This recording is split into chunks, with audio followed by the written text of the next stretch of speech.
उफ, आज तो बहुत गर्मी थी, शुक्र है घर में लाइट है। अब आप बुत बन के क्यों खड़े हैं? बैठ जाएं।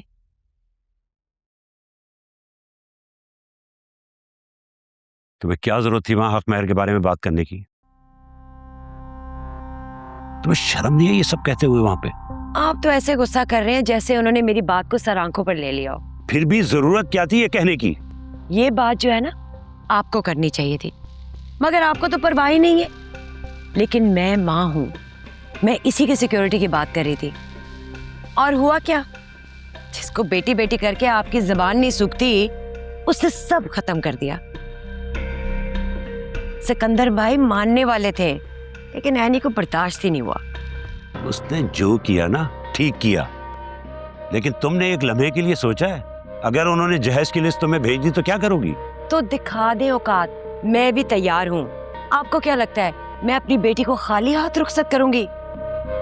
ऐसा ऐसा सामान बनाकर मैंने रखा है, जब मैं दिखाऊंगी ना तो आप हैरान रह जाएंगे, देखिएगा।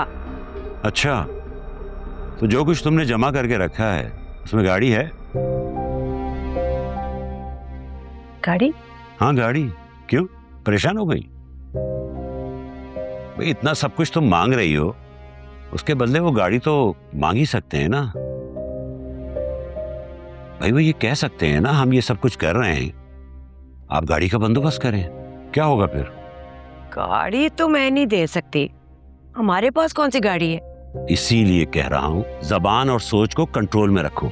सब चीजें स्मूथ जा रही हैं तो उन्हें जाने दो, फजूल चक्कर में मत पड़ो। और खानदानी लोगों में ऐसी बातें नहीं होती।